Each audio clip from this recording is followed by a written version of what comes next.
Selamat pagi Bapak Ibu dan Saudara yang dikasihi Tuhan Yesus, bertemu kembali dengan Embun Surgawi pada pagi hari ini. Mari kita akan merenungkan firman Tuhan bersama-sama yang diambil dari kitab 1 Timotius pasal 6 ayat yang ke-9. Demikianlah bunyi firman Tuhan. Tetapi mereka yang ingin kaya terjatuh ke dalam pencobaan, ke dalam jerat, dan ke dalam berbagai-bagai nafsu yang hampa dan yang mencelakakan. Bapak Ibu dan Saudara yang dikasihi Tuhan, ya, seorang filsuf Yunani kuno, yakni Sokrates, percaya bahwa Anda sungguh-sungguh bijak kalau Anda tidak terobsesi oleh kekayaan. Nah, untuk mempraktekkan apa yang dikhotbahkannya itu, ya, ia bahkan menolak untuk mengenakan sepatu.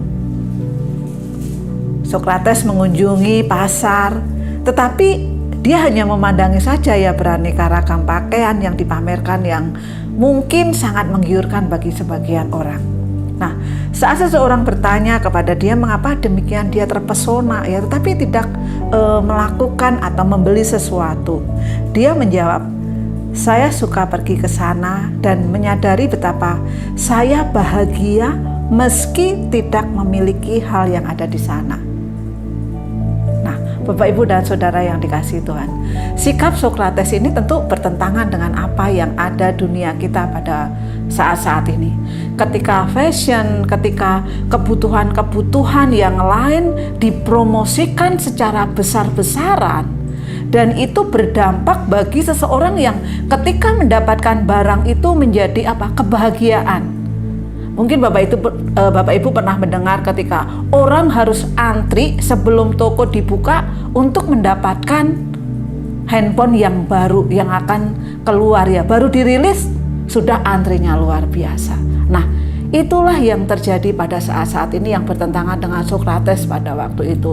Firman Tuhan pada pagi hari ini, Paulus menasihatkan, ya, kepada anak rohaninya yaitu Timotius, ya. Dia mengatakan di ayat yang ke-6 di dalam kitab 1 Timotius pasal 6 ayat ke-6, memang ibadah itu kalau disertai rasa cukup memberi keuntungan yang besar. Bapak Ibu dan Saudara yang dikasihi Tuhan, pada waktu di Efesus, ya, orang-orang atau ahli-ahli guru-guru palsu mengatakan bahwa mereka itu sebetulnya ketika beribadah itu mendapat keuntungan yang besar, atau ketika mereka beribadah mereka itu mempunyai kekayaan yang berlimpah-limpah, ya.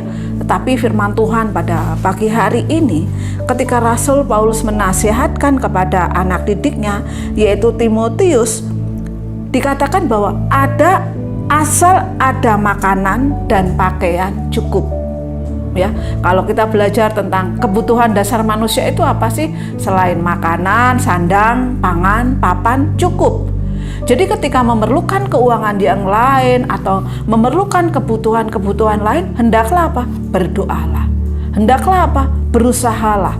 Karena kebahagiaan yang dimiliki bukan terletak kepada harta benda yang kita miliki. Kebahagiaan yang kita miliki seharusnya bukan berdasarkan oleh mungkin branded tertentu atau hal-hal yang kita miliki yang menunjukkan bahwa kita itu mempunyai kekayaan yang berlebih. Paulus menasihatkan pada pagi hari ini, apa sumber kebahagiaan kita? Apakah hal-hal yang kita miliki itu mengurangi kebahagiaan kita, atau hal-hal yang tidak kita miliki itu juga mengurangi kebahagiaan kita? Nah, ini menjadi pertanyaan, ya, secara pribadi dalam kehidupan kita. Apakah yang kita miliki itu sudah membahagiakan kita, ataukah adakah hal-hal yang kita kejar yang tujuannya itu membahagiakan kita secara lahiriah?